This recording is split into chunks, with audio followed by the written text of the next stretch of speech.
KP TV நேயர்களுக்கு வணக்கம். கண்டிப்பாக சப்ஸ்கிரைப் பண்ணுங்கள். பிடிச்சிருந்தா அந்த லைக் பட்டனையும் கிளிக் பண்ணுங்கள். கமெண்ட்ஸை நிறைய கொடுங்களேன், அப்போ தானே நிறைய இன்ட்ராக்ட் பண்ண முடியும். நான் பேச போகிற நடிகை 2 நேஷ்னல் அவார்டு வாங்கியிருக்காங்க, பத்மஸ்ரீ அவார்டு வாங்கியிருக்காங்க. ஆனால் கிட்டத்தட்ட அவங்களுக்கும் நம்ம ஜெயலலிதாக்காவுக்கும் நிறைய ஒத்துமை இருக்குது.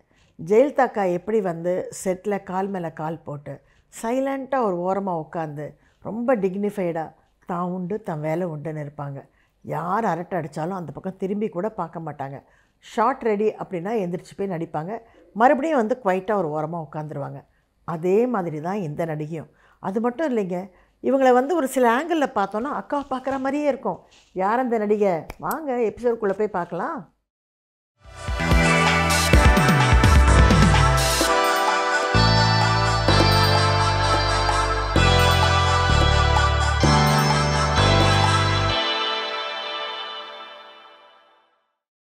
நான் இன்றைக்கி கதையில் சொல்ல வர அந்த நடிகையோட பேர் ராக்கி குல்சார் அவர்கள். 2 நேஷ்னல் அவார்டு வாங்கியிருக்காங்கங்க. அதுக்கப்புறம் பத்மஸ்ரீயும் வாங்கியிருக்காங்க. எவ்வளோ பெரிய விஷயம். அது மட்டும் இல்லை, அவங்களுக்கு 16 வயசுலேயே கல்யாணம் பண்ணி, அதாவது அவங்க ஒரு பெங்காலி. ஸோ கல்கட்டாவில் அவங்களுக்கு 16 வயசுலேயே கல்யாணம் பண்ணி 18 வயசுலேயே அவங்களுக்கு டிவோர்ஸ் ஆகிடுது. அஜய் பிஸ்வாஸ் அப்படின்னு ஒரு டைரக்டரை அவங்க ஃபேமிலியில் கல்யாணம் பண்ணி வைக்கிறாங்க. 18th இயர் 18 வயசு ஆன உடனேயே டிவோர்ஸ் ஆகிடுது. அதுக்கப்புறம் ராஜஸ்ரீ ப்ரொடக்ஷன்ஸ் அப்படின்னு மிகப்பெரிய ஒரு கம்பெனி, அதாவது பாம்பேயில் ரொம்ப ரொம்ப பாப்புலர். அவங்க தான் சல்மான் கானை இன்ட்ரடியூஸ் பண்ணாங்க, மாதுரி டிக்ஷிட்டை இன்ட்ரடியூஸ் பண்ணாங்க, பாக்யஸ்ரீயை இன்ட்ரடியூஸ் பண்ணாங்க, சச்சின், இப்படி நிறைய பேர் சொல்லிகிட்டே போகலாம். அவங்க ஏவிஎம் நிறுவனம் மாதிரி ஃபேமிலி கதையில் ரொம்பவும் பியூட்டிஃபுல்லாக பண்ணக்கூடிய ஒரு மிகப்பெரிய கம்பெனி. அவங்க படத்தில் ஜீவன் மிருத்யு அப்படிங்கிற ஒரு படத்தில் தர்மேந்திராவுக்கு ஜோடியாக ராக்கி அவர்கள் நடிக்கிறாங்க. அதுக்கப்புறம் அவங்க வாழ்க்கையில், அதாவது ஒரு சரிவு அப்படிங்கிறதே இல்லாத அளவுக்கு தொடர்ந்து அடுத்து பெஸ்ட்டு மூவிஸாக அவங்க ஆக்ட் பண்ணிகிட்டே போகிறாங்க. 100 படத்துக்கு மேலே ஆக்ட் பண்ணுறாங்க. அதில் ஒரு முக்கியமான விஷயம் என்னென்னா, அமிதாப் பச்சன் அவர்களோட மட்டுமே அவங்க மோர் தென் 15-16 மூவிஸ் ஆக்ட் பண்ணியிருக்காங்க. கதாநாயகியாக அமிதாப் பச்சன் கூட அவங்க கிட்டத்தட்ட 8-9 படம் ஆக்ட் பண்ணியிருக்காங்கன்னா பார்த்துக்கங்களேன். அப்புறம் தர்மேந்திரா அவர்கள், ராஜேஷ் கண்ணா அவர்கள், அந்த டைமில் பாப்புலராக இருந்த எல்லா ஹீரோஸும் இவங்க கூட நடிக்க ஆசைப்பட்டாங்க.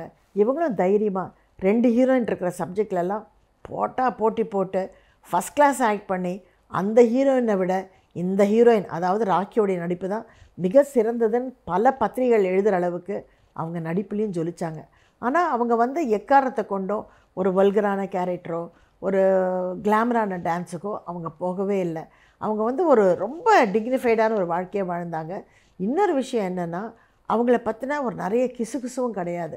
அந்த காலகட்டத்தில் நிறைய கிசுகிசுக்கள்லாம் இன்றளவு அன்றைக்கி டிவிலாம் கிடையாது. ஸோ நிறைய விஷயங்கள் பப்ளிக்கு தெரியாமல் போகும். இருந்தாலும் அப்போ இருந்த ஃபிலிம் ஃபேரோ, அப்போ இருந்த ஏதாவது ஒரு மேகசினோ சில சமயம் இந்த மாதிரி சின்ன சின்ன விஷயங்களை பட்டும் படாமல் போடுவாங்க. ஆனால் ராக்கி அவர்களை பற்றி அந்த மாதிரி யாராலையுமே போட முடியல. நான் ராக்கி அவர்களை எப்படி சந்தித்தேன்னு உங்கள்கிட்ட இப்போ ஷேர் பண்ணுறேன். பசேராங்கிற படம், அதில் ராக்கி அவர்களும் ரேகாவும் ஒன்றா ஆக்ட் பண்ணியிருப்பாங்க. அது சென்னையில் ஏவிஎம்மில் ஷூட்டிங் நடந்தது. அப்போ எனக்கு அப்போ தான் ஜஸ்ட்டு நான் அம்மாவிட்டெல்லாம் பிரிஞ்சு நான் தனியாக இருந்த அந்த காலகட்டம். ஸோ அப்போ ஷூட்டிங்கு ரேகாவை பார்க்குறதுக்காக நான் போயிருந்தேன். ஏன்னா என் சிஸ்டர் அங்கே இருப்பாங்க. என் சிஸ்டர் தானே ரேகா ஒரு பிரதரை கல்யாணம் பண்ணியிருந்தாங்க. ஸோ அவங்க நீ செட்டுக்கு வா, நானும் அங்கே இருப்பேன், நாங்கள்லாம் தாஜில் தங்கியிருக்கோம், நீ வா. ஏன்னா அப்போ சிஸ்டர் பாம்பே போயிட்டாங்க. ஸோ அவங்க இங்கே அவங்களோட வந்ததுனால நானும் அவங்கள பார்க்க போனேன். அப்போ தான் ஃபஸ்ட் டைம் நான் ராக்கியை பார்த்தேன். என்ன மெழுகு பொம்மை மாதிரி அவங்கள பார்த்த உடனே, ஐயோ நம்ம அம்முக்கா மாதிரியே இருக்காங்களே, எனக்கு உடனே அப்படி பட்டுடுச்சு. அவ்வளோ சந்தோஷமாக இருந்தது. அவங்களே உத்து பார்த்துக்கிட்டே இருந்தேன். அப்புறம் ரேகா என்னை கூட்டி போய் இன்ட்ரடியூஸ் பண்ணாங்க, என் பாபியோட சிஸ்டர் அப்படின்னு சொல்லி. ஓ கம் கம் கம் சிடவுன் அப்படின்னாங்க. அப்புறம் என்ன நீ என்னை உத்து பார்த்துக்கிட்டு இருந்த அப்படின்னு கேட்டாங்க. நான் சொன்னேன், இல்லை இந்த மாதிரி தமிழில் ஜெயலலிதாக்கான்னு சொல்லிட்டு ஒரு ஆக்ட்ரஸ் இருக்காங்க, யா ஐ ஹர்ட் அபவுட் ஹர் அப்படின்னாங்க. நான் அப்போ அக்கா ரொம்ப பாப்புலர், தமிழில் அவங்க நிறைய படம் ஆக்ட் பண்ணிகிட்டு இருந்தாங்க. ஹிந்தியில் கூட தர்மேந்திராவோட ஒரு படம் ஆக்ட் பண்ணிகிட்டு இருந்தாங்க. ஸோ தெரியல, உங்களை பார்க்கும்போது எனக்கு அக்காவை பார்க்குற மாதிரியே இருக்குது அப்படின்னு சொன்னேன். டக்குன்னு பக்கத்துலேருந்து ஒரு வெத்தலை பொட்டி எடுத்து அதை ஓப்பன் பண்ணி அதுலேருந்து ஒரு பான் எடுத்து வாயில் போட்டாங்க. எனக்கு டபக்குன்னு அழுகு வந்துடுச்சு. கண்ணிலேருந்து அப்படியே கலகலன்னு தண்ணி வந்துடுச்சு. Why what happen, why are you crying அப்படின்னு கேட்டாங்க.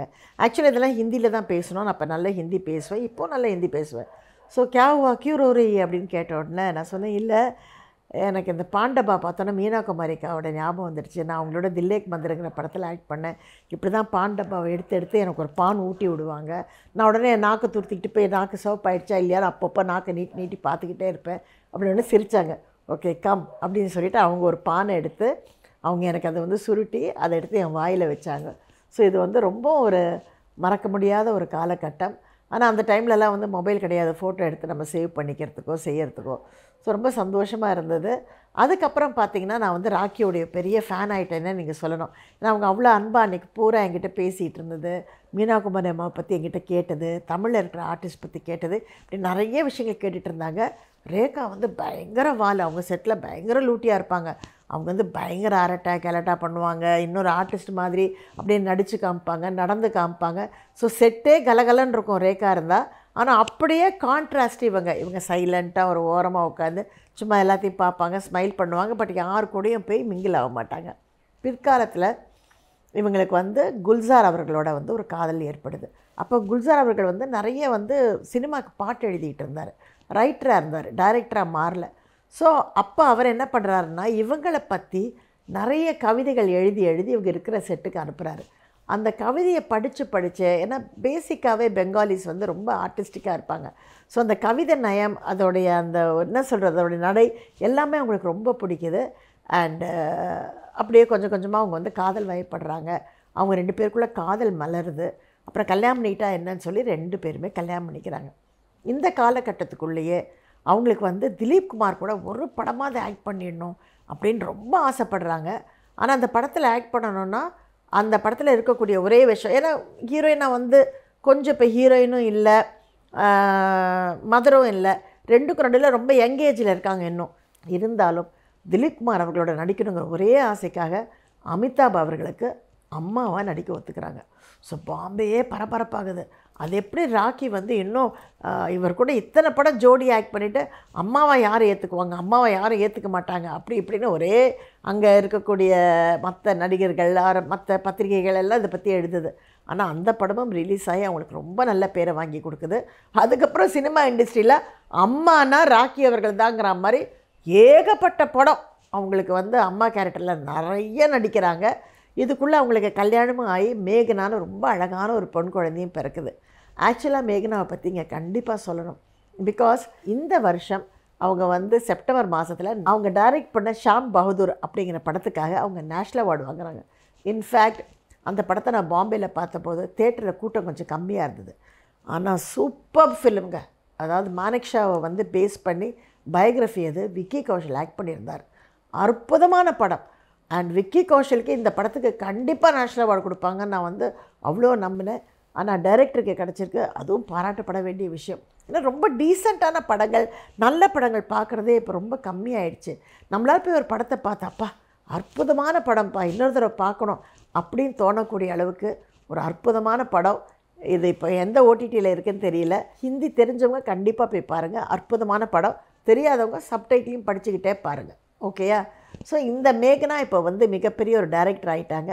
கிட்டத்தட்ட ஒரு 2020 18 அதுக்கப்புறம் ராக்கிமா வந்து நடிக்கவே இல்லை. ஹிந்தி சைடு ஹிந்தி படம் ரொம்ப நடிக்கவே இல்லை. நிறைய படத்தை அவங்க வந்து வேண்டாம் வேண்டாம் வேண்டானே ஒதுக்கிடுறாங்க. அப்புறம் பெங்காலியில் மட்டும் ஏதோ 2 படம் ஆக்ட் பண்ணியிருக்காங்க. ஆனால் ஹிந்தி ஃபீல்டில் ராக்கி அப்படின்னா அது ஒரு ஒரு ஒரு தனி இடம் அவங்களுக்கு. அவங்களுடைய நடிப்புக்கும் அவங்களுடைய அந்த என்ன சொல்கிறது, the way of conducting herself, அந்த ரோலே வந்து ஒரு டிஃப்ரெண்ட்டாக இருக்கும். அவங்க ஆக்ட் பண்ணும்போது அவங்களுடைய கண்கள் அண்ட் அவங்க குரல் கூட ரொம்ப பேஸ் குரல். பட் இருந்தாலும் she's one of the most beautiful actress. இப்படி அவங்க வாழ்க்கையில் அழகான பெண் குழந்தை, நல்ல படங்கள், நிறைய அவார்ட்ஸ்ன்னு சந்தோஷமாக இருக்கக்கூடிய காலகட்டத்தில் எதனாலேயோ தெரியல அவங்களுக்கும் திரு குல்சார் அவர்களுக்கும் ஒரு பிரிவு ஏற்படுது. அதுக்கப்புறம் 2 பேருமே டிவோர்ஸ் வாங்கிக்கிறாங்க. ஆனால் என்ன இதில் ரொம்ப பியூட்டிஃபுல்லான விஷயம்னா 2 பேரும் டிவோர்ஸ் வாங்கினாலும் 2 பேருமே அந்த குழந்தைய பராமரிக்கிறதுல கொஞ்சம் கூட பின்னடையில். ஸோ 2 பேருமே சேர்ந்து அந்த குழந்தைய நல்லபடியாக பார்த்து அவளை ஹெல்த்தியாக வளர்க்குறாங்க. இதாங்க பாம்பேயில் எனக்கு ரொம்ப பிடிச்ச விஷயம். நிறைய பேர் வந்து அங்கே டிவோர்ஸ் பண்ணாலும் குழந்தைங்களை வந்து அவங்க விட்டுடுறதில்ல. அவங்க வந்து தொடர்ந்து அந்த குழந்தை அங்கேயும் போகுது இங்கேயும் வருது, ஒரு ஹெல்த் ரிலேஷன்ஷிப்பாக வளர்க்குறாங்க. ஆனால் ரொம்ப தமிழ்நாட்டில் பார்த்தீங்கன்னா அப்பா ஒரு வில்லன் ஆகிடுறாரு, இல்லைன்னா அம்மா ஒரு வில்லி ஆகிடுறாங்க. அது புரியல. நீங்கள் 2 பேர் சந்தோஷப்பட்டு கல்யாணம் பண்ணிக்கிட்டு ஆசைப்பட்டு குழந்தைய பெற்றுட்டு நீங்கள் 2 பேர் மறுபடியும் ஏதோ இடிச்சுக்கிட்டு டிவோர்ஸ் பண்ணிட்டு போயிட்டு அந்த குழந்தைய அந்த மாதிரி நீ அங்கே போகாதங்கிறதோ, நீ அப்பனை பார்க்காதங்கிறதோ, நீ அவங்க அம்மா வந்து கெட்டவங்கிறதோ ரொம்ப ரொம்ப தப்பான விஷயம்னு நான் நினைக்கிறேன். அப்புறம் மேகனா நல்லா படித்து வளர்ந்துட்டு அவங்கள வந்து நடிக்கிறதுக்கு அப்போ அவங்க வந்து ரொம்ப ஒல்லியாக இருப்பாங்க. இப்போ கொஞ்சம் அவங்க நிறைய வெயிட் போட்டாங்க. சின்ன பொண்ணு தான், ஆனால் அவங்க உடல்வாகு வந்து கொஞ்சம் நல்ல வெயிட் போட்டிருக்கு. பட் அவங்க வந்து சின்ன பொண்ணாக இருந்தபோது நடிக்கிறதுக்கு அவங்கள நிறைய பேர் கூப்பிட்றாங்க. ஆனால் ராக்கி வந்து அவங்கள நடிக்க அனுப்பலை. இல்லை, என் பொண்ணு நடிக்க வேண்டாம் அப்படின்னு சொல்லிடுறாங்க. மேபி அவங்கள அப்படின்னு சொல்லி சொல்லி வளர்த்துருக்கலாம், தெரியல. அந்த பொண்ணும் வேண்டாம்னு சொல்லிடுது. அவள் ஒரு புக்கு எழுதுகிறா. அந்த புக்கு நல்லா ரீச் ஆகுது. அண்ட் இப்போ தொடர்ந்து அவங்க படங்கள் வந்து டைரக்ட் பண்ணிகிட்ருக்காங்க. அவங்க ஆலியா பட்டை வச்சு ஒரு படம் பண்ணாங்க. அதுவும் வந்து ஃபென்டாஸ்டிக் படம். பாகிஸ்தான் உளவாளியாக போய் ஆலியா பட் இருக்கிற மாதிரி ஒரு படம். அதுவும் அருமையான படம். ரொம்ப வித்தியாசமான படங்கள்லாம் எடுத்து இந்த பொண்ணு டைரக்ட் பண்ணதை பார்க்கும்போது, அப்பா, குல்சாருடைய அந்த அறிவும் ராக்கி அவர்களுடைய அந்த ஒரு இன்டெலிஜென்ஸும் இந்த பொண்ணுக்கு சேர்ந்து வந்திருக்குன்னு நினைக்கும்போது ரொம்ப சந்தோஷமாக இருக்குது.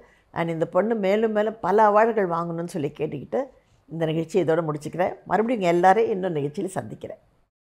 For more such exclusive contents, do subscribe this channel and click the bell icon.